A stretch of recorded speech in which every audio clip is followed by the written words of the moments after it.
Noite, somos o grupo 7. Os integrantes são Agatha Lohane, Luísa Campos, Milena Maria e Pedro Augusto.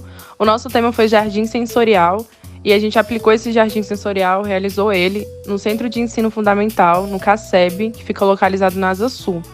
E os sujeitos, foram alunos do 7º e do 8º ano, então, respectivamente, a turma 7D e a turma 8º D.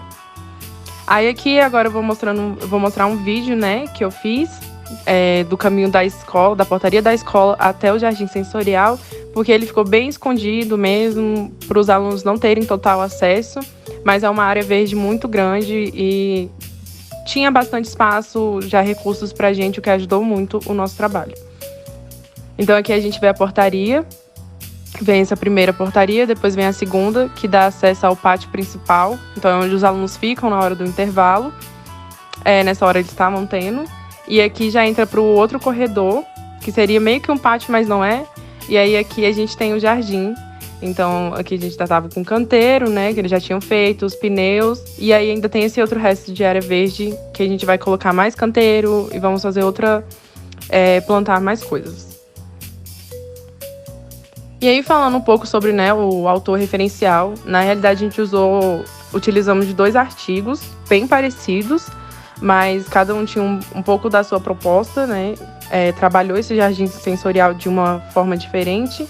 Então, no primeiro, é a utilização do jardim sensorial como recurso didático.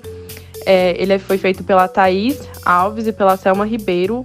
Ambas são da Universidade Federal Fluminense, então da UFF, que fica localizada no Rio de Janeiro. E elas trabalharam com 64 estudantes, então eles tinham entre 11 e 15 anos. E esses 64, eles são da Rede Municipal do Ensino de Niterói. Porém, também trabalharam com 25 crianças de 3 e 5 anos, que são lá da creche da universidade mesmo. E o trabalho foi bem interessante, elas montaram um jardim sensorial dentro da universidade, então elas sempre ficavam chamando crianças de outras escolas, mas nesse trabalho foram essas, e elas iam desenvolvendo e foi uma coisa muito positiva. Nesse artigo ensina como fazer esse ensino não formal e mostra como que dá certo. E no segundo artigo, então, que seria Jardim Sensorial, ambiente não formal de ensino em botânica, tem a mesma proposta de estar ensinando como realizar ele ensino não formal, como ter uma forma, uma coisa positiva sobre ele. Ele foi feito na Universidade Federal de São Carlos, em São Paulo, e seguiu a mesma ideia. Foi um jardim sensorial feito na escola, em que estudantes das escolas públicas iam até lá para poder estar realizando esse projeto. Então, os 2 tiramos como base porque parecia muito com o nosso projeto. Quais foram os instrumentos pedagógicos que a gente utilizou para realizar a nossa prática? Então, as mudas, a gente utilizou muda de alface, coentro, couve, agrião, alecrim, manjericão, salsa, hortelã e tomate. E os materiais utilizados, para que a gente conseguisse preparar ali o canteiro, enfim, foram a terra vegetal, pá de jardinagem, enxada, garrafas PET e pneus. E como a gente conseguiu esse material, Então, as mudas, elas foram doadas, uma parte por uma professora da escola que mexia com mudas, com coisas de agronomia, e aí ela acabou doando pra gente. E outra parte a gente acabou comprando. A gente comprou com que dinheiro? Um dinheiro que a escola forneceu pra gente. E também a gente teve que buscar esses pneus em um local muito distante. A escola também forneceu um dinheiro para gasolina. Ou seja, a escola foi bem flexível em relação ao espaço, em relação ao dinheiro, então foi bem tranquilo. E esses outros materiais que a gente utilizou para a preparação do jardim sensorial, como por exemplo a terra, pá, enxada, enfim, a gente conseguiu pela Emater. E o que é a Emater? A Emater é a Empresa de Assistência Técnica e Extensão Rural, no nosso caso do Distrito Federal. E o que ela faz, Ela contribui para o agronegócio com foco na agricultura familiar. Isso por meio de serviços de extensão rural pública. Então, a gente mandou um e-mail para eles, a gente conseguiu conversar com eles e eles retornaram. E a gente conseguiu esses materiais. E aqui a gente tem algumas imagens dos materiais. A gente tem aqui o adubo, a terra, a gente tem aqui algumas mudas. Aqui tem alguns integrantes do grupo trabalhando A gente está colocando a terra e o adubo no pneu, porque a gente plantou algumas mudas ali. Aqui tem outro integrante preparando o canteiro mesmo, porque a gente teve um canteiro bem grandão e a gente colocou alguns pneus em volta. E aqui a gente tem outra imagem de outro integrante continuando ajeitando aqui, colocando as mudas no canteiro. E a gente tem a foto de 2 integrantes no final do trabalho. Como método avaliativo, primeiramente foi desenvolvido um questionário anterior à atividade prática, a fim de conhecer os alunos, suas idades, onde moram e o que acham sobre jardins, além de levantar dados quanto aos seus conhecimentos prévios sobre o jardim sensorial e os 5 sentidos humanos.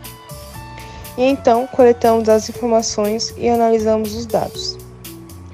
Quando procuramos compreender o que os alunos entendem do jardim sensorial, podemos perceber que na maioria das turmas estudadas houve um resultado positivo de alunos que souberam explicar com suas palavras o que seria um jardim sensorial.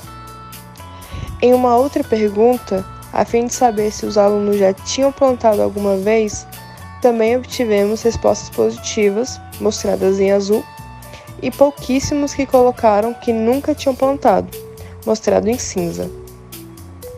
Sobre a pergunta se os alunos gostariam de ter um jardim em sua escola, a maioria, também em azul, responderam que desejariam, e poucos, em cinza, que não gostariam.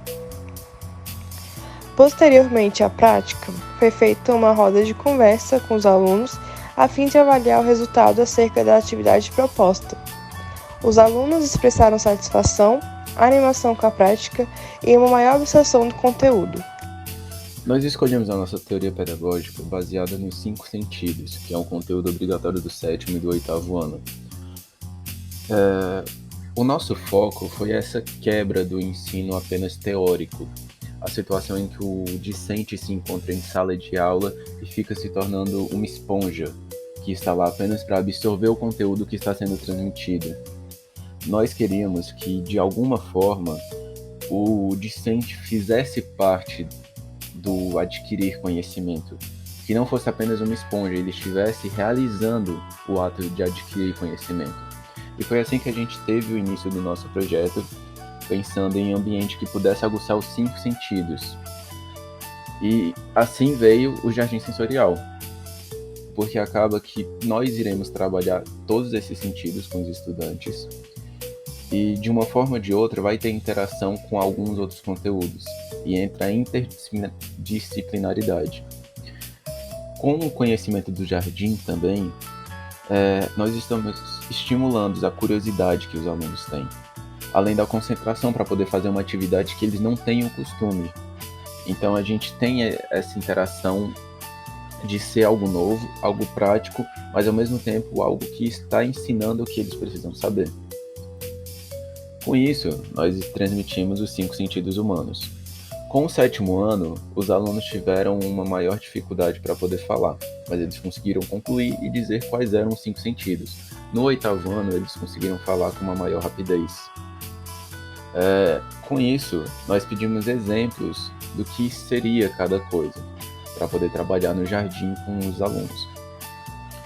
Então eles passaram para a gente, e dentro do jardim, que aqui vocês conseguem observar algumas fotos, nós já fomos transmitindo diretamente na prática, falando o que era cada coisa para poder transmitir exatamente como deveria ser.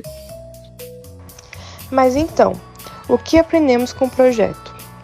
Com toda certeza aprendemos que nem tudo vai acontecer como planejado, mas apesar dos imprevistos, o Jardim Sensorial, sendo um projeto bastante flexível, há diversas maneiras de colocá-lo em prática. Usando a criatividade, é possível variar no planejamento arquitetônico com materiais acessíveis, além de desenvolver aulas não formais e mais atrativas aos alunos.